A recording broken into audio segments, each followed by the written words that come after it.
Swati Sharma, your English educator. और हम पढ़ रहे थे 60 रूल्स ऑफ ग्रामर और रूल नंबर 1 हमने कवर कर लिया था और आज हम करते हैं रूल नंबर 2। तो चलिए हम अपने टॉपिक की तरफ चलते हैं। रूल नंबर 2 में क्या पढ़ेंगे? Rule number 2, there are some word each, every, either, neither, any और नन। ये कुछ वर्ड्स है और ये हमेशा यूज होते हैं सिंगुलर की तरह। सबसे बड़ी चीज ये है कि यहाँ पर हम इसको यूज करेंगे सिंगुलर की तरह, ठीक है। ईच की बात करते हैं। ईच हमारा दो तरह से यूज होता है। ईच आपका एडजेक्टिव की तरह यूज होगा और प्रोनाउन की। इसको हम एग्जांपल के थ्रू समझते हैं। जैसे मैंने लिखा है यहाँ पर ईच स्टूडेंट, ईच स्टूडेंट। तो स्टूडेंट क्या है? हमारा नाउन, और सिर्फ नाउन की बात बताई जा रही है ईच के द्वारा। और नाउन की बातें जो बताई जाती है उनके बारे में डिस्क्राइबिंग वर्ड क्या होते हैं? वो होते हैं एडजेक्टिव। तो ईच हमारा यहाँ पर है एडजेक्टिव, ठीक है।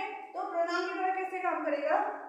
यहाँ पर ईच ऑफ द स्टूडेंट। जब student, each of the student, जब स्टूडेंट में से हर एक बच्चे की बात होगी, इंडिविजुअली हर एक बच्चे को लिया जाएगा, तब वहाँ पर ईच काम करेगा आपका प्रोनाउन की तरह, ठीक है।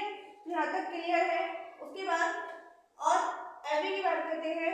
एवरी गर्ल तो प्रोनाउन की तरह काम नहीं करेगा, ये करेगा एडजेक्टिव की तरह काम। जब दो से ज़्यादा की बात होती है तो एक जो काम करेगा सिंगुलर के लिए हमेशा, हर अगर एक की बात होती है तो सिंगुलर के लिए भी, दो के लिए भी हम ईच का यूज करते हैं। बट एवरी की बात करेंगे तो ये दो के लिए ही यूज करते हैं, ठीक है।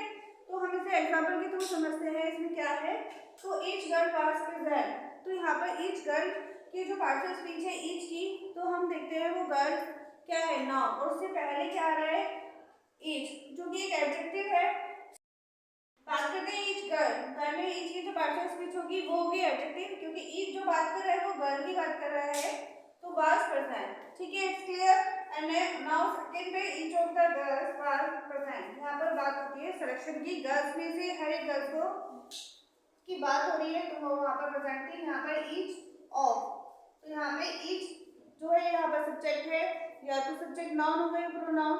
तो यहाँ पर आपका नाउन तो है नहीं, तो ये प्रोनाउन है। तो यहाँ पर एक चीज पार्शियल स्पीच होगी वो प्रोनाउन होगी।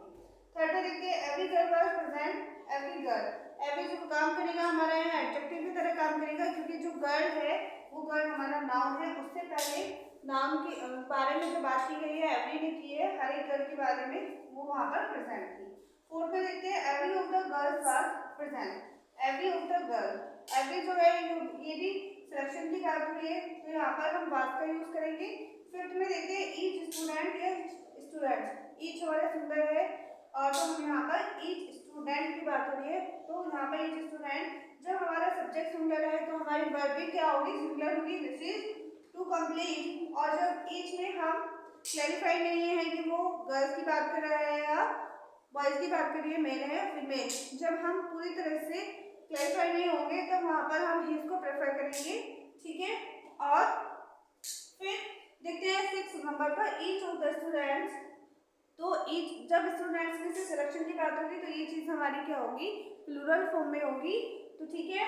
और बट हमारा जो सब्जेक्ट है वो हमें सिंगुलर ही है ईच, तो यहाँ पर जब ये सिंगुलर है तो हमारी वर्ब भी क्या होगी? विशेष सिंगुलर ही होगी, टू कंप्लीट। और जब ये सिंगुलर है तो और हमारा सब्जेक्ट भी सिंगुलर है, तो यहाँ पर हमारा जो पॉजिटिव एडजेक्टिव जो होगा वो आपका वो होगा हिज। ईच के साथ क्या लगाएंगे हम? हिज। 7 को देखते हैं every class is are ready to attend the seminar.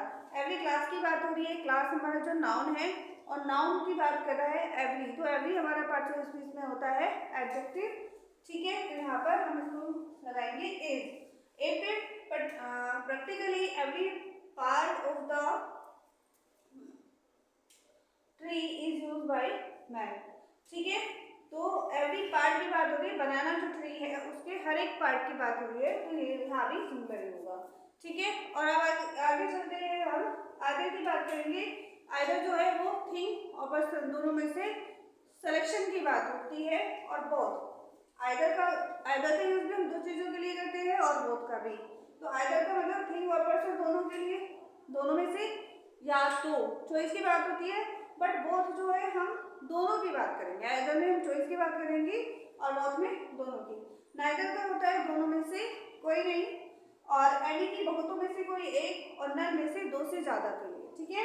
ना तो दोनों में से कोई भी दो लोगों की बात करेगा और नन किसी की भी बात नहीं करेगा। तो यहाँ पर ये आपका हमारा जो रूल है वो क्लियर होता है, रूल नंबर 2। और हम अगली वीडियो में rule number 3, 4, 5, 60 rules of grammar हम कवर करेंगे। आई होपफुली आप सबको ये समझ आ गया होगा। Thank you for watching.